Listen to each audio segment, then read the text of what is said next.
two small cars, same parent company, same platform, but one costs thousands less, and the other claims to be the premium option. Yep, it's the Dacia Sandero 2026 versus the Renault Clio 2026. On paper, they're twins. But in reality, they compete for totally different buyers. One's about smart value, the other's about comfort and style. So today, we're finding out if the Clio is really worth that extra money, or if the cheaper Sandero is all you actually need. Stick around because by the end, you'll know which one is the better buy, and which one you should leave on the lot. Quick background before we jump in. Renault is one of Europe's biggest automakers, and Dacia is their budget-friendly sub-brand. Think of Dacia as the Toyota Corolla of value cars. Reliable, simple, and built to get you from A to B without drama.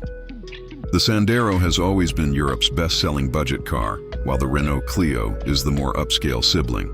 Same DNA, but dressed up for the city. Now in 2026, both have been redesigned with new engines, fresh tech, and hybrid power. Let's see how they stack up. Starting with the looks, and honestly, both cars look way more expensive than they used to. The Dacia Sandero 2026 finally gets a bold new design, sharper lines, a wider stance, and a fresh LED T-shaped headlight signature that makes it stand out. The stepway version, which is basically a mini crossover, adds plastic cladding, roof rails, and a higher ride height. It looks tough, kind of like a baby SUV. The Renault Clio 2026, meanwhile, takes a sleeker, classier route. It's got that elegant French styling, slimmer LED headlights, the new Renault Nouvelle R badge, and a more sculpted front bumper. The rear end has a sportier touch, with redesigned taillights and more curves overall. In short, the Sandero says practical adventure. The Clio says urban sophistication. It's blue jeans versus business casual. Inside, both cars have made huge leaps forward. The Sandero's cabin is no longer that cheap plastic box it used to be. You get a clean design, better materials, and even a 10-inch touchscreen on higher trims, with wireless Android Auto and Apple CarPlay. There's also wireless charging, a digital driver display, and optional navigation.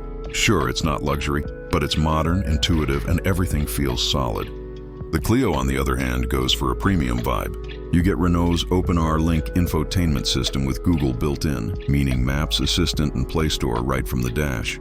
The screen is crisp, the software is fast, and the digital instrument cluster looks like something out of a $40,000 car.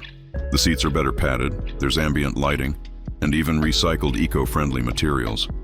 So yeah, the Clio wins the interior game easily. But the Sandero still delivers way more tech than you'd expect for the price. Under the hood, things get interesting, because both use the same platform and similar engines. The Sandero starts with a 1.0-liter turbo 3-cylinder engine, about 100 horsepower, which is fine for city driving and surprisingly efficient. The big upgrade is the hybrid 155 version, combining a 1.6-liter gasoline engine with 2 electric motors. It's a self-charging hybrid, no plugs, no cords, and it saves fuel and traffic while delivering smoother starts. The Clio, on the other hand, uses the E-Tech Hybrid 145, nearly the same setup but tuned for refinement. It's quieter, shifts smoother, and feels more polished overall. Both can run short distances on pure electric power, great for stop-and-go driving, but don't expect Tesla performance here. The Sandero feels lighter and more direct.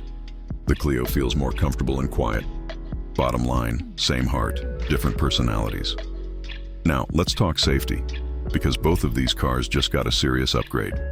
The Sandero 2026 now includes features like automatic emergency braking, pedestrian and cyclist detection, driver fatigue alert, and traffic sign recognition as standard. Pretty impressive for an entry-level car.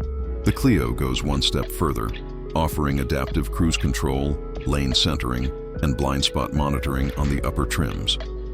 So while both are up to European safety standards, the Clio does offer that little extra layer of tech for peace of mind. Here's where the biggest difference shows up: the price tag. In Europe, the Dacia Sandero 2026 starts around $15,000 USD equivalent, and even the hybrid stepway version tops out near $22,000. The Renault Clio 2026 starts closer to $19,000 and can go beyond $27,000 fully loaded. That's a gap of roughly $4,000 to $6,000, which is huge if you're shopping on a budget. But does the Clio really earn that premium? For some, yes. You get better materials, smoother hybrid performance, and more advanced tech. For most buyers, though, the Sandero gives you 90% of the same experience for a lot less cash.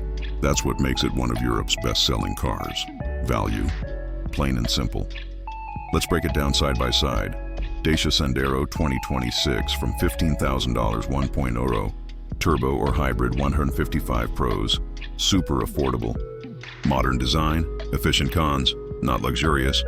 Fewer driver aids Renault Clio 2026 from $19,000 1.0, turbo or E-Tech hybrid 145 pros, more refined. Advanced tech, quieter ride cons, pricier. Less rugged, so really. It's about priorities, simplicity and savings versus comfort and tech. Here's the deal. Choose the Dacia Sandero 2026 if you want. A reliable daily driver that saves you money. A simple, honest car with just enough tech. A hatchback that can double as a mini adventure vehicle in stepway form.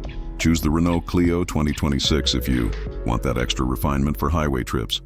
Value interior, comfort, and high-tech features. Prefer a quieter, more polished ride. Neither is bad. They just serve different lifestyles. So, what's the verdict? The Dacia Sandero 2026 proves you don't need to spend big to get a great car. It's simple, reliable, efficient, and way more stylish than before. The Renault Clio 2026 is definitely nicer, but at a higher price. You have to ask yourself, is it really worth it? Let me know your pick in the comments. Are you Team Dacia or Team Renault? Don't forget to like, subscribe, and ring that bell so you don't miss more smart car reviews right here on EV Tech. Thanks for watching, and I'll catch you in the next video.